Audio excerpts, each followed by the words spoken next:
వయస్సులను ఎలా లెక్కించాలి? లెక్కించడానికి సులభమైన పద్ధతి ఏంటి? ఇప్పుడు మనం తెలుసుకుందాం.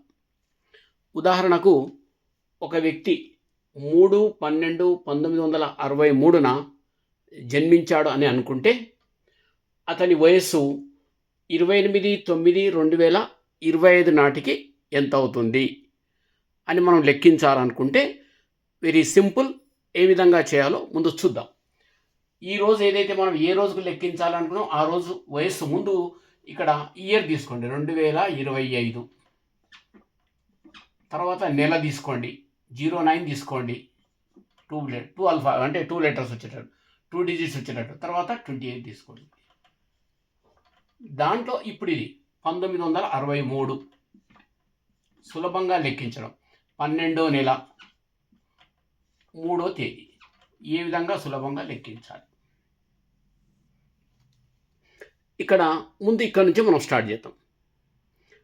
ఇక్కడ ఆల్రెడీ ఎక్కువనే ఉంది. ఒకవేళ ఇక్కడ మనం దీనికన్నా ఇది తక్కువ ఉంది, ఇది ఎక్కువ ఉంది. ఇప్పుడు ఇది కన్నా ఎక్కువ ఉండి ఇది తక్కువ ఉన్నట్లయితే ఇక్కడ మనం 30 క్యారీగా తీసుకుంటాం. మామూలు లెక్కలలో మనం 10 క్యారీ అంటాం కదా, స్థానం తీసుకుని ఇక్కడ 30 క్యారీ తీసుకోవాలి.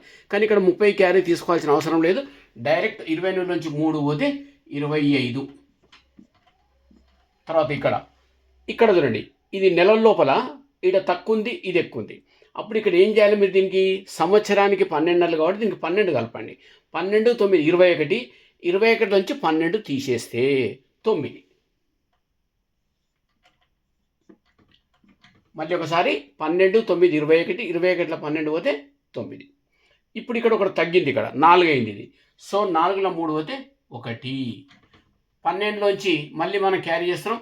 12లోంచి 6 పోతే మామూలు క్యారీ ఇది. 12లో 6 పోతే 6. ఇది 0, ఇది కూడా 0. సో అప్పుడు ఏజ్ ఎంత అవుతుంది? 61 years 9 months 25 days. ఈ విధంగా మనము వయస్సులను సులభంగా